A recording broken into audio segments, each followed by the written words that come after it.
One question that I'm often asked from yoga teachers is, do I need to set up a business? Yes, you do.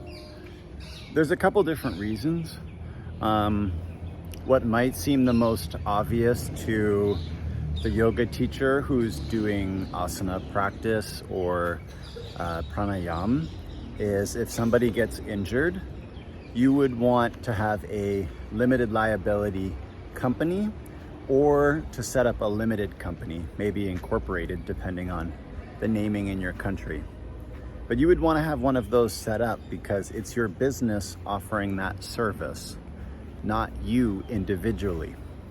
So if the student who got injured ever tried to sue you or seek damages, they would have to sue your business, which would mean that they can only come after the things that your business owns on paper. Okay? So for example, if you have a career already and you've bought a house, the injured student can't come after your house. If you're just a yoga teacher out there with no business entity, for the record, in most governments, they see businesses as legitimate as individual persons. That's why there's natural persons and I forget the other name, but basically there's like two types of persons. One is real humans and one is businesses, because businesses have to file tax too. So if you don't have a business set up and someone does come after you for damages, they can come after everything in your name, your house, your car, your savings, your investments. It's all fair game if they can prove that you were responsible for injury and as a result, they incurred damages, meaning they couldn't work or they couldn't make money or they lost money somehow or they had to pay expenses for stuff like, hospitals or whatever. So that's a very valuable reason to think about setting up a limited company. It's probably not going to happen, but do you really want to risk everything in your name for it? Or even if you don't have very many assets, do you really want to risk your name for it, right? Legally. Because that could have an impact on you at some point in your life that you don't foresee right now. But there's a bunch of other reasons. For example, when you run a business, particularly a limited liability company or a limited company / incorporated company, in most countries, especially Western countries, the tax structure on how much you earn is different. I know you probably don't want to hear about taxes, but the difference being that as a individual person or a self-employed person, if you make $40,000 in a year, you're taxed on $40,000, and then whatever you have left over is what's for you, and you have to live off of that amount. But it's completely different for businesses. A business makes, say, $40,000 because it's just you, but through a business. But you have $20,000 in business expenses over the year. Subscriptions, registration fees, membership fees, whatever, right?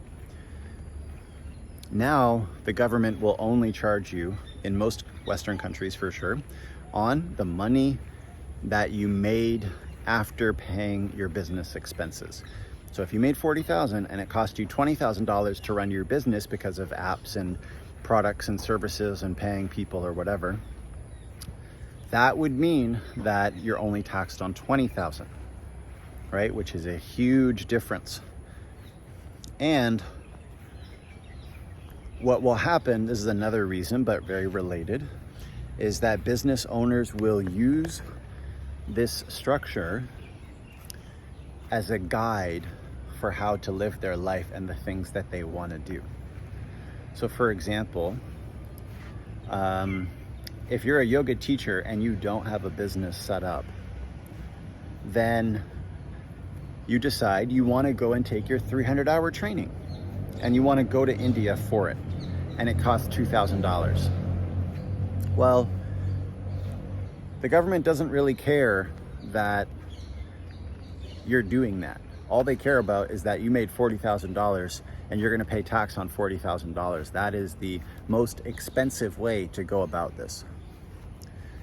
But having a business, the government's going to say, okay, well, you can claim it, right? You can claim the 300-hour as part of your business expenses because you're a yoga teacher and you're investing in education in order to deliver a higher quality service and experience, which you could charge money for, more money for, right?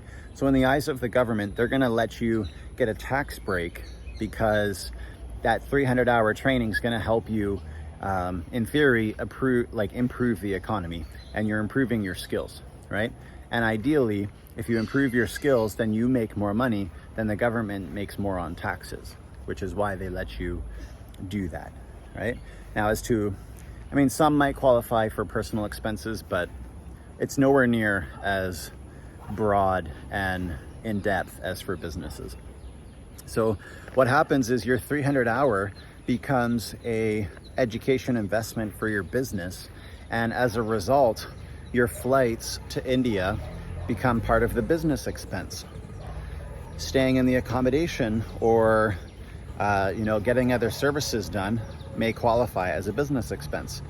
The teacher training itself qualifies as a business expense because your business is paying for this so that you can be better and have more skills and earn it more money, right?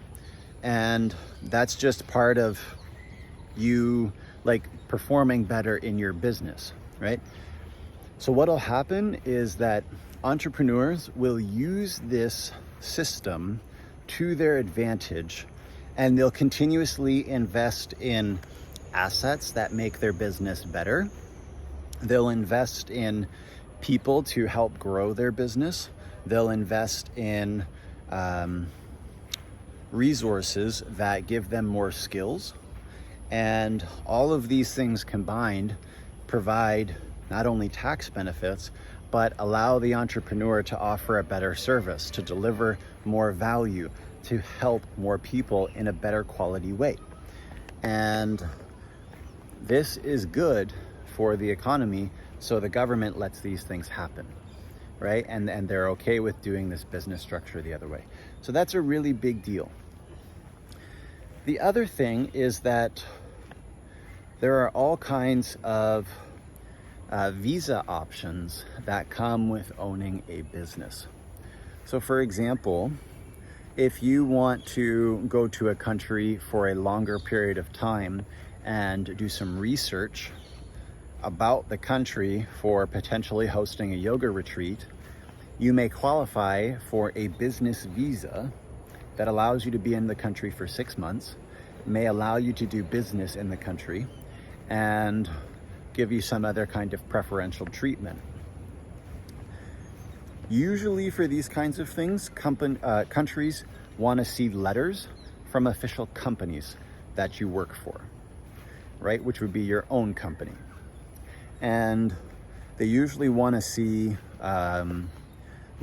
sometimes I've seen business cards, other times I've seen bank documents, other times I've seen other official documents for businesses and stuff. So these are options that just self-employed yoga teachers don't have.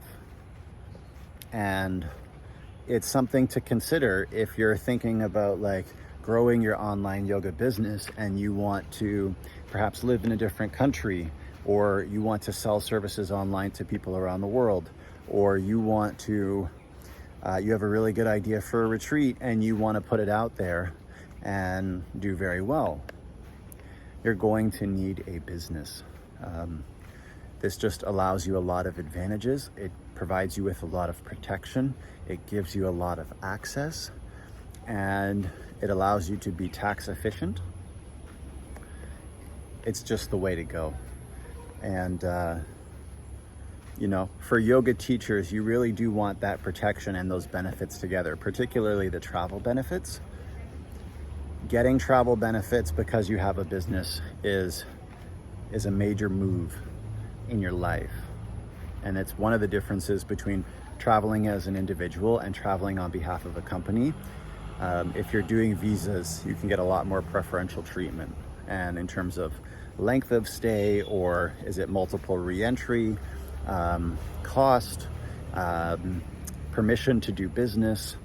I haven't checked all countries' business visas, but it's a big deal. And it can really help open your options globally. So when you're doing this kind of thing, right, this stuff matters. You want to be able to help people no matter where they are. And you want to help yourself at the same time by not exposing yourself to certain risks, protecting and giving and getting more assets, and building yourself up as an organization that may include multiple people down the road. You don't know. You can hire people who work in Asia for very affordable prices. And I'm actually going to be talking about that in another video on having a virtual assistant and admin staff to help you do work. So stay tuned for that. But this is something I think yoga teachers often overlook, and it's time that they realize the importance of this. In my opinion, it falls under boundaries.